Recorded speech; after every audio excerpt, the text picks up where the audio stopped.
Bismillahirrahmanirrahim. Communication across culture, which is which is one of the most important topic because it helps people of different culture and tradition to communicate with each other. First of all, what is communication? Communication is the process of sharing meaning by transmitting message through media such as word, behavior, or material artifacts. It can also be called as exchanging of information or interaction between two people. Cross culture communication is a field of study that look at how people from different cultural background communicate in similar and different way and among themselves, and how endeavor to communicate across the culture. Cross culture communications in which people communicate with their own culture friends and with other cultural peoples, and try their hard to communicate across the different cultures. Importance of cross communication.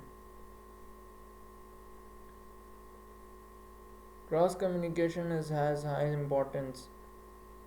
Now the peoples are trying to expand their business to to the other countries or abroad. For that purpose, they need to communicate with the peoples of that very country in which they are trying to expand their business, and uh, and the different country means different culture. So it is important for companies to understand the importance of cross communication, and it is important to companies to it is important to companies due to growth of global business technology and internet, and they get to expand their business, and they also get to know about the other person's culture and tradition, and also help understanding people from different cultures speak, communicate, and perceive the world around them. Language differences, high context versus low context cultures, non-verbal differences, and power differences are major factors across culture communications. Why cross communication importance? Because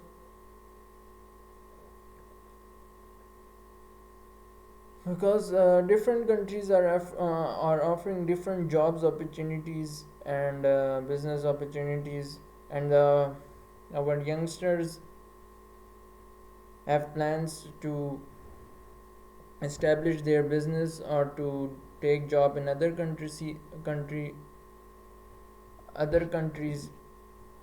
For that purpose, they need to learn how to communicate with the people of other countries, and learn about their cultures to get the job, or to establish their business and avail job opportunities. It's also help in globalization and sharing of views and ideas. High versus low context cultures. High context cultures that rely heavily on non-verbal and subtle situational cues in communication. High context cultures are those cultures which rely heavily on non-verbal.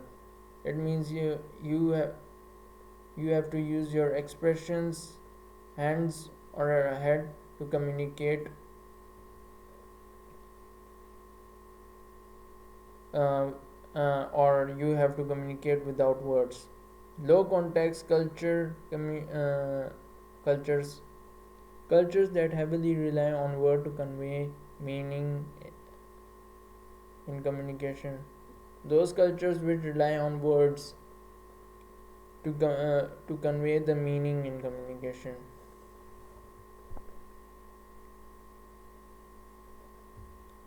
Those cultures which need to understand the words in order to communicate with with that very person.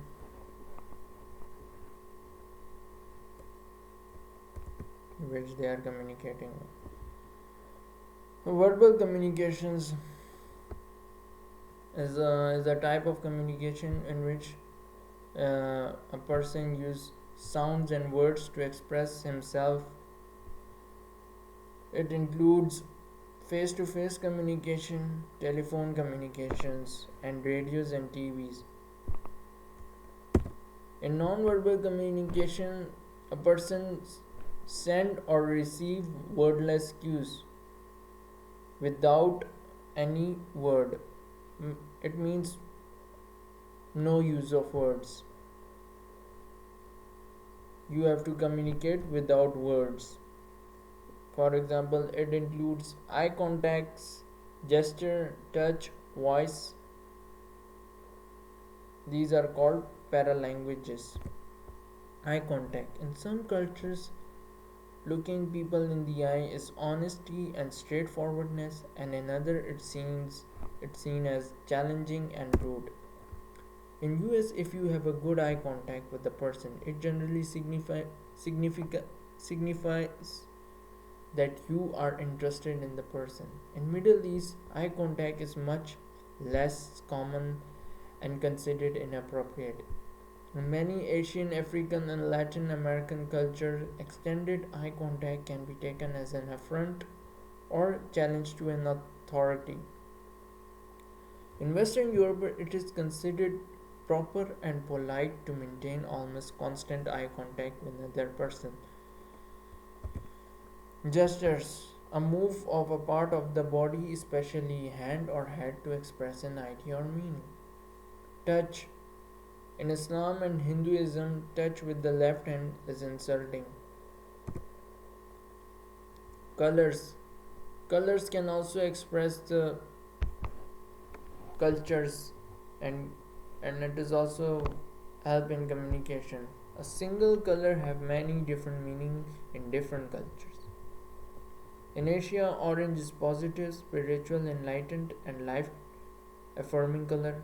Green is considered traditional color of Islam. It is also the national color of Egypt. Green is a symbol of Ireland.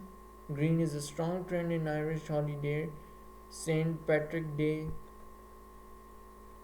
White is a traditional color of bridal dress in Western countries. In China, red color is considered to be a positive or a color of spreading love. Clothing can also express culture. Traditional clothing is important part of a region and region's history and identity. Men tend not men in Colombia and Middle East do not wear suit, jackets, and ties. And traditional dress for Indian women is sari. In Gulf states, women are women used to cover themselves with hijab, and it is compulsory for every woman if they visit Saudi Arabia. In Western countries, women can wear anything, which whatever they like. Greetings. Greeting also expresses the way of also expresses the culture. In Japan, people used to bow in order to greet someone. It is a customary greeting in Japan. Western always starts with the handshake, and most Latino are more accustomed to physical contacts. And people in France, Spain, Italy, and Portugal greet friends by kissing on both cheeks. Indians usually collide their hand for greeting others.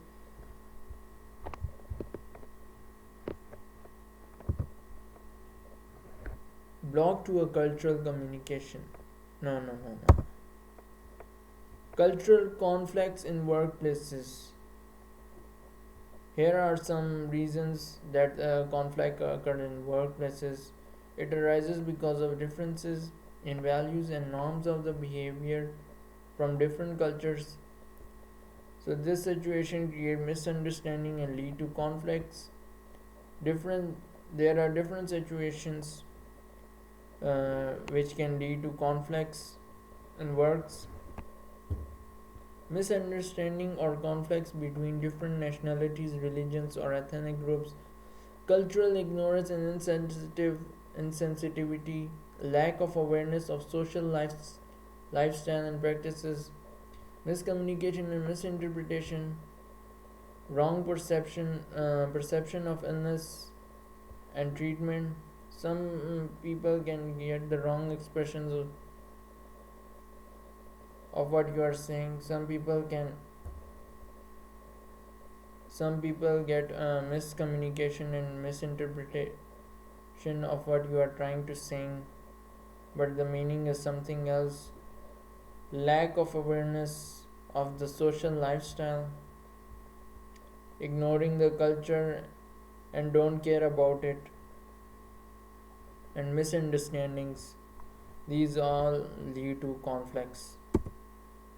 Blocks to a cultural communication: ethnocentrism, inability to accept another culture and worldview. For example, my way is the best way. Not accepting any other culture or tradition. Discrimination, treating someone individual due to minority status,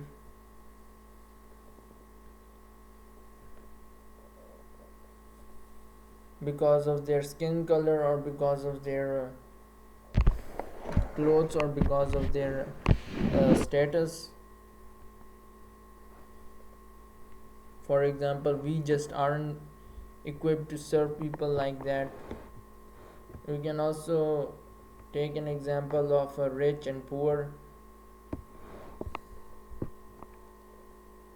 A restaurant waiter will serve the rich one but will say go to the poor that we do not have food, and in stereotyping is generalizing about a person. She's like that because she's Asian. Judging someone by their skin color or by their clothes, cultural blindness. Differences are ignored and no proceed though difference do not exist. There is no need to worry about person culture. Cultural blindness means do not care about any other cultures and do not care about their differences. And cultural imposition is a belief that everyone should conform to majority. For example, we know what's best for you. If you don't like it, you can go somewhere else. Imposing your own culture on someone over someone else's culture. Forcing someone to accept their cultures and their ways, and to leave their own culture. Tone differences. Former tone change and become embarrassing and off-putting in some culture. If a person is using his formal tone, which is considered formal in his culture, can become embarrassing in someone else's culture.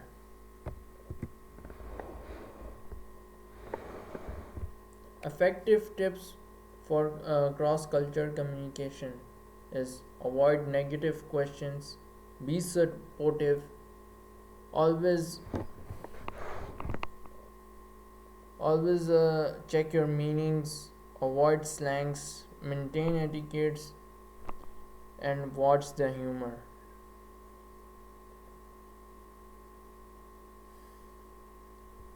Thank you. That's all.